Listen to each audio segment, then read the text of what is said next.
La rupture du contrat de travail doit être précédée d'un délai de préavis, qui est une période qui va permettre à l'employeur et aux salariés de se préparer à la rupture qui les attend. Sauf exception, le préavis est dû par l'employeur et il doit être respecté par le salarié. Bonjour à toutes et à tous, bienvenue sur cette séance qui va nous permettre de parler du préavis de la rupture du contrat de travail. Commençons bien sûr par le cas pratique que vous attendez tous impatiemment, qui concerne aujourd'hui Jonas, un salarié de l'équipe de Fred, qui vient de démissionner, enfin qui vient d'envoyer à Fred sa lettre de démission. Il a un préavis de 2 mois à effectuer, mais Jonas demande à Fred s'il peut en être dispensé, parce qu'il a retrouvé un boulot ailleurs et qu'il souhaite commencer au plus vite. Alors Fred est ennuyé parce qu'il n'a personne pour remplacer Jonas et il y a énormément de travail en ce moment et donc il dit non à Jonas. Non, ça ne m'arrange pas, je préfère que tu fasses tes 2 mois de préavis. 3 jours après, Jonas ne vient plus travailler. Que peut faire Fred? Que pourrez-vous conseiller à notre ami Fred? Voyons donc tout d'abord l'analyse du délai de préavis.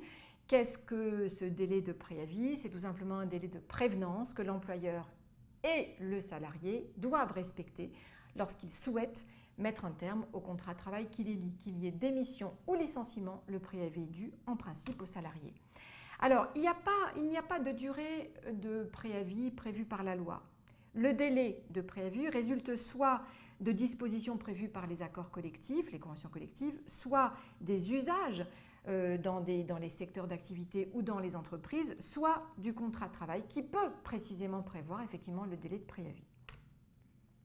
Là, je parlais bien sûr du préavis de démission. S'agissant du préavis de licenciement, alors là, on a une durée minimum prévue par les textes qui est de 1 mois minimum lorsque l'ancienneté du salarié est de 6 mois à moins de 2 ans et de 2 mois minimum lorsque l'ancienneté du salarié est de 2 ans et plus. Vous l'avez remarqué, il n'y a pas de délai de préavis prévu par le Code du travail lorsque le salarié a une ancienneté de moins de 6 mois. Ça, c'est ce que prévoit le Code du travail en matière de licenciement. Maintenant, bien sûr, les accords collectifs ou le contrat peuvent absolument toujours prévoir d'autres durées pour le délai de préavis. Quel est le point de départ du délai de préavis? Le préavis commence le jour de la première présentation de la lettre recommandée qui notifie le licenciement au salarié, même si le salarié n'a pas récupéré son courrier. Donc le point de départ du délai de 2 mois ou d'1 mois ou de 3 mois, le cas échéant, si c'est prévu comme ça par le contrat, c'est donc le jour de la première présentation de ce courrier recommandé. Alors on dit que le préavis est un délai préfixe. Qu'est-ce que ça veut dire? Ça veut dire que l'échéance du préavis, donc le terme du préavis, ne peut pas être reporté, sauf exception, accord des parties.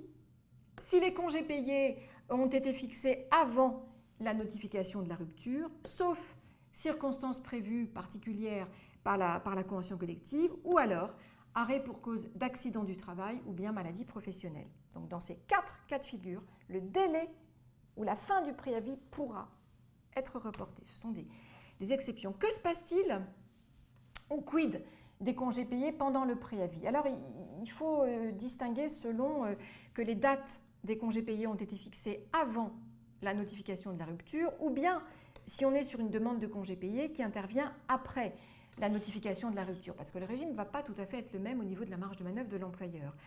Si les dates ont été fixées avant la notification de la rupture, le préavis est suspendu et prolongé, sauf si l'employeur dispense le salarié donc d'effectuer le préavis prolongé. Et s'il s'agit d'une fermeture de l'entreprise, le préavis n'est pas suspendu pour le coup et donc peu importe que l'entreprise cesse de travailler, par exemple tout le mois d'août, cette période-là sera comprise donc dans le préavis. Si la demande de congé payé est faite par le salarié après la notification de la rupture, dans ce cas-là, l'employeur n'est pas obligé d'accepter la demande de congé payé et donc le salarié sera indemnisé pour les congés payés qu'il ne peut pas prendre, ou bien d'un commun accord, si le salarié demande à prendre ses congés et que l'employeur est d'accord, eh bien, les congés pourront être pris donc, pendant le délai de préavis. Mais ça ne prolonge pas la durée du préavis, sauf évidemment toujours accord entre les parties. Alors que se passe-t-il maintenant lorsque le salarié tombe malade pendant son préavis? Ce sont des situations relativement fréquentes qui se produisent dans les entreprises.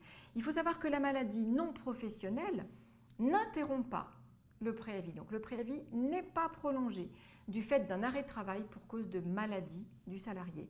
Le salarié en principe doit revenir travailler avant la fin du préavis, si tant est que son arrêt maladie s'achève avant la fin du contrat, et sauf évidemment si l'employeur le dispense de revenir. Et si l'arrêt maladie n'est pas terminé avant la date prévue de la fin du contrat, eh bien le contrat s'arrêtera quand même à la date normalement prévue. Autre exception, que se passe-t-il lorsque le salarié est victime d'un accident du travail pendant le préavis? Là, c'est un petit peu différent de ce qu'on vient de voir pour la maladie, parce que l'arrêt de travail pour cause d'accident de travail ou bien pour cause de maladie professionnelle interrompt le préavis. Et donc, le préavis va être prolongé d'une durée équivalente à celle de l'arrêt de travail.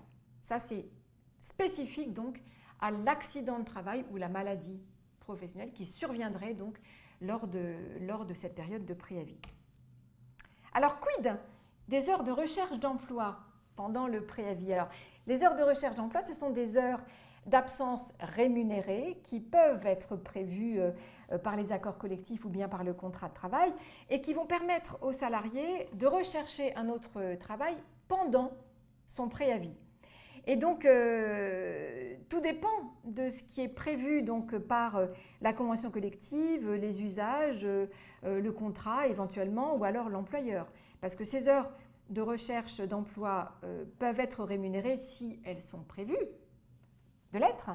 Par contre, si on n'a aucun texte ou aucun usage qui prévoit donc les heures de recherche d'emploi, le salarié pourra les demander, mais elles pourront ne pas être rémunérées. Dernière chose, l'employeur peut-il dispenser le salarié de faire son préavis? Oui, bien sûr, vous le savez, l'employeur a parfaitement cette marge de manœuvre, mais si l'employeur dispense le salarié de faire le préavis, bien sûr, le salarié ne peut pas s'y opposer, il devra rester chez lui ou faire ce qu'il a envie, mais ne pas revenir dans l'entreprise. Mais par contre, l'employeur devra rémunérer la période de préavis qu'il ne souhaite pas voir effectuée par le salarié. Donc on peut l'en dispenser bien sûr du fait de l'employeur, mais dans ce cas-là, il faudra évidemment le rémunérer. À l'inverse, le salarié peut-il lui-même demander à l'employeur d'être dispensé de son préavis, comme l'histoire de Jonas? Oui, bien sûr que le salarié peut demander une dispense de préavis, mais dans ce cas-là, attention, l'employeur n'est pas obligé d'accepter.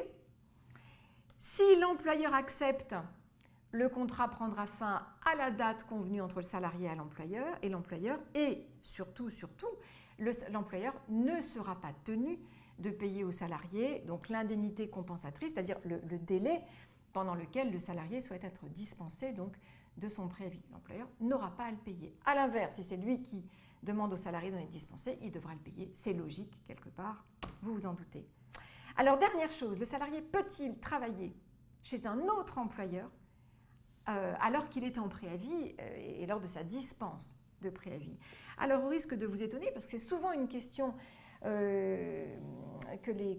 me pose, où il y a beaucoup de fausses idées par rapport à ça. Un salarié qui est en préavis a parfaitement le droit d'aller bosser pour un autre employeur. Enfin, un salarié en dispense de préavis, bien sûr. La dispense de préavis, que le préavis soit rémunéré ou non, permet absolument au salarié de se faire embaucher par une autre entreprise, même si le contrat n'est pas encore terminé, dans le respect, bien sûr, le cas échéant de la clause de non-concurrence, s'il y en a, et de l'obligation de loyauté inhérente au contrat, bien sûr. Mais cela n'est pas du tout antinomique avec le fait d'être en préavis, n'est pas du tout antinomique avec le fait de travailler pour un autre employeur. Voilà ce que je voulais vous dire sur le sujet. Voyons donc maintenant, revenons à notre histoire de début. Que risque Jonas s'il n'effectue pas son préavis? Alors c'est un petit peu embêtant pour Jonas, parce que si l'employeur refuse la dispense, comme c'était le cas, Fred a refusé à Jonas la dispense de préavis parce qu'il a besoin de lui. Jonas décide de démissionner, très bien, c'est son droit le plus strict, mais il doit à l'employeur un délai de préavis pour que l'employeur, Fred, puisse s'organiser au mieux pour pourvoir à son remplacement. Mais donc il a besoin de lui, donc il a le droit de refuser la dispense, Fred, pardon. Le problème, c'est que si le salarié ne tient pas compte de ce refus de dispense et si de lui-même il ne vient plus travailler, il risque gros parce qu'il risque d'être dans l'obligation de verser à l'employeur une indemnité d'un montant égal à la rémunération brute qu'il aurait perçue jusqu'à la fin de son préavis. Vous avez tout compris. Jonas avait un délai de préavis de 2 mois à faire. S'il décide de lui-même de ne pas faire ce délai de préavis, l'entreprise de Fred, Protec, pourra tout à fait saisir les prud'hommes d'une demande de dommages et intérêts correspondant donc au préavis que Jonas aurait dû faire. Il suffira donc à l'entreprise de définir le préjudice lié au fait que Jonas n'ait pas effectué donc ce délai de préavis de 2 mois. Donc ça peut être un peu dissuasif pour les salariés de ne pas respecter donc leur obligation donc de préavis. Voilà, vous savez tout sur le préavis. À très vite.